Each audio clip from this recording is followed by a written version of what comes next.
Last week, a couple of fun things occurred for me. One of them, let me see if I can get here. Over here. The New Brunswick Queen Jubilee Medal.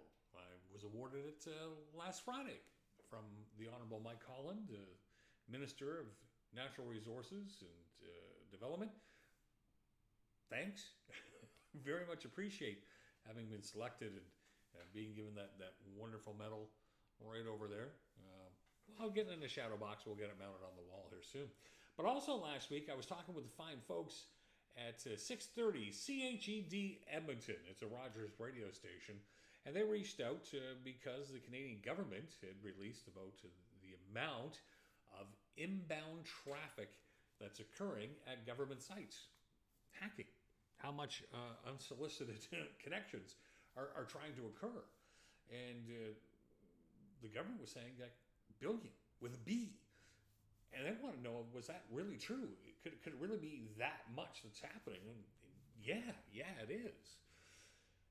Why do I say that? Well, we assist many small businesses with their cybersecurity, and we can see on the firewalls, hundreds, if not thousands, of attempts every day on these small companies. A matter of fact, Team Bectech installed a firewall at a client's place just today, and within like a minute of that thing being online, it had blocked 218 inbound attempts from Bulgaria and Russia and China and Hong Kong and Iraq. I mean, it was just all over the place. Within a minute, over 218 attacks. So this stuff is happening. The other thing they asked me about was, how do we protect ourselves, especially the vulnerable or people that are not tech savvy? What can they do to try to protect themselves? And we're thinking, like home users, or think of elderly that are online using iPad or a computer to stay in communication with their children or grandchildren, and just to have that sense of connection. Well, I mentioned to them what I call my rest test. If you get a request by email or text message or something pops up on the screen, and it kind of looks fishy, as Mom says, if it's too good to be true, it probably is. And what is the rest test? Easy. Easy peasy, lemony squeezy. R is requesting personal information.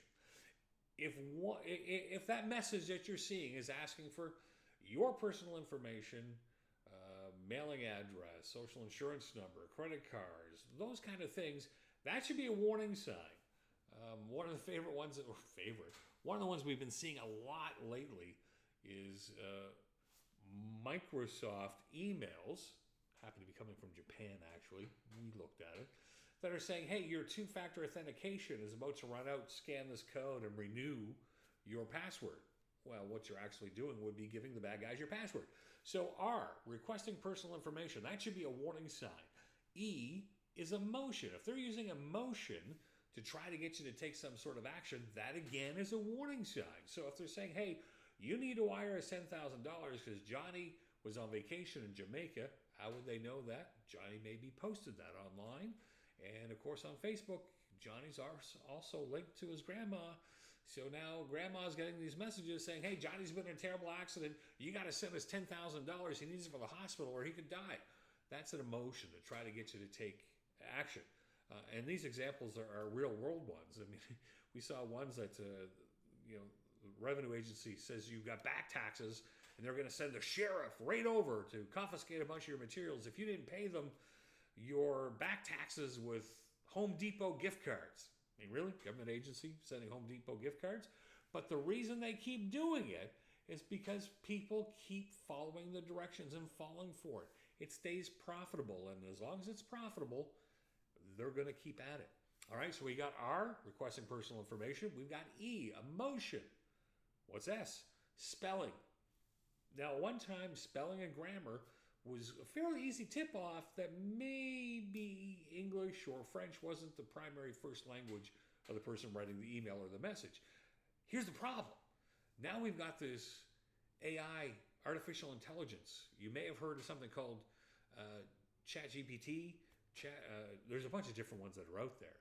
Well, now all the bad guys have to do is say what they're, I like to send an email saying that Johnny's in the hospital in Jamaica and it'll draft it in really good language. So spelling, yes, it's still important. Often you may find that the grammar is off, meaning the words could be correct and spelt right, but not used in a normal way. But this is becoming harder and harder thanks to this artificial intelligence now being able to be leveraged by the bad guys to be able to send stuff out. And T, think before you click. Hover over that link. See where it's going. The same thing we kind of did with those fake two-factor authentication requests. We just kind of hovered over and saw who was actually sending it. It said it was Microsoft, but yet it wasn't coming from a Microsoft address. If it says it's a shipping item that's arrived at your house and you hover over that link and it's not going to UPS or FedEx, it's going to some other weird domain name ending in like .ru, Russia, or JP for Japan, somewhere that's not here, pretty good indication. So in summary, the REST test, requesting personal information, using emotion to try to get you to take action, spelling or grammar, and T, think before you click, think before you take an action, especially if those other ones are there. If those other items in the REST are present, they're requesting that info, they're trying to use emotion, pause, think before you click, think before you respond, and keep that old age adage in mind. Mama said, if that email's too good to be true, it probably is.